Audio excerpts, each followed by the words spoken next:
So what is fascism? Hi, Miguel. I'm a historian of the Second World War, and this will be a short PSA. You've probably seen the news by now. It is Wednesday morning that John Kelly, retired Marine general and Trump's longest-serving chief of staff, has been quoted and recorded on an audio interview by the New York Times, and The Atlantic also came out with an article last night that for John Kelly, Trump meets his definition of a fascist. So understand that there is I'm looking it up here, make sure I get it right, etymological fallacy. I can't even say it right. So just be aware. So in short, the academic consensus for what is fascism is a far right political movement.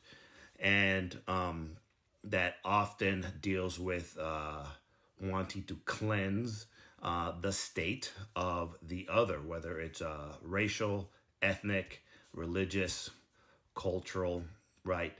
Now, the difficulty with fascism is that it's actually been very hard to define, to come up with a set definition, because the nature of fascism is that it's by state, it's by nation state. So the fascism in Italy, it's going to be different than the fascism that emerged in Germany, or the one that emerged in Spain, or the one that emerged in Romania after the World War I, or the fascist movement that emerged in Great Britain. So that's difficulty that many scholars in the academic field have tried, find difficulty in defining specifically what fascism is. But the academic consensus, you can go to the United States Holocaust Memorial Museum.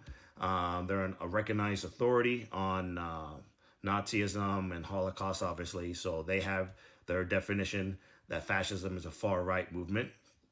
Especially with Nazism, it's centered on racism against Jews and Slavs, and what the Nazis with the Untermenschen, right? So for me, fascism has always meant the desire to cleanse or purify the state of the other, whether it's racial, religious, ethnic. So again, that's why, and it's also, fascism is also known for being promoting and political violence for political needs, right? So that's why for me, when I said before that the attack on the Capitol on January 6th had, for me, shadows of fascism because of the beer hall push that Hitler tried to overthrow the German government in 1923. So, and now the rhetoric, and you see again, General Milley came out, a few weeks ago, and of course now John Kelly came out, that you have these people that know him, that he has fascist tendencies. Okay, so that's the academic consensus, and I've been doing my research, kind of brushing up on all this. There seems to be, the academic consensus means it's the argument that convinces the most scholars that is the best, that makes the best sense of all the information. So the academic consensus, whether you agree with it or not, is fascism is a far right movement.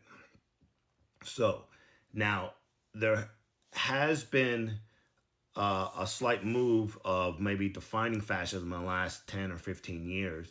And it's from, I'm going to look up his name because I forget, Roger Griffin seems to be the forefront of this. And I'll post it up here of, it seems that his definition of a fascist minimum, right? There's like a fascist minimum, there is a generic fascism, and then you have your different fascism per country. Like Italian fascism is different from German fascism, right? So his definition seems to be, and I'll post it up, but one kind of taking hold of the academic consensus. Basically, and I put it in another video, it's a movement desire to return to a mythical, nostalgic past that in reality didn't exist, but they have this image of wanting to return to a glorious past. Whether it's for fascist Rome, it was the return to the glorious past of Roman imperialism, right? And then you have, for the Nazis, it was a return to the glory days of Germany and the Aryan Teutonic Knights kind of imagery. So the thing is that mythical past, as the word says, is mythical, but they use the powers of the state to try to reach that, which means you start excluding people that don't fit your mold. Of course, for the Nazis, it was anybody that wasn't quote unquote Aryan, which is not a real thing, and of course Jews, and so heavy anti-Semitism. So for me, that's what I see, and others are seeing here. That new Trump, that MAGA movement has these threads, and I'll end on this. I found an article from the Journal of Contemporary Fascist Studies. It's an academic journal. It's open source. You can go Google it and find it. And I'll post it up here as well, that the scholars started, they had to put out an article, and they were discussing whether Trump or Trumpism or MAGA is fascist. Now, they don't all agree, right? That's the thing about the academic field. They disagree, but there is a consensus of what fascism is. And the way I see it is, and this is for everybody out there, if academics and experts on fascism are having to discuss whether a political movement is fascist or has threads of fascism, that might be a hint that that is not a movement to get behind, right? So I'll put that up there.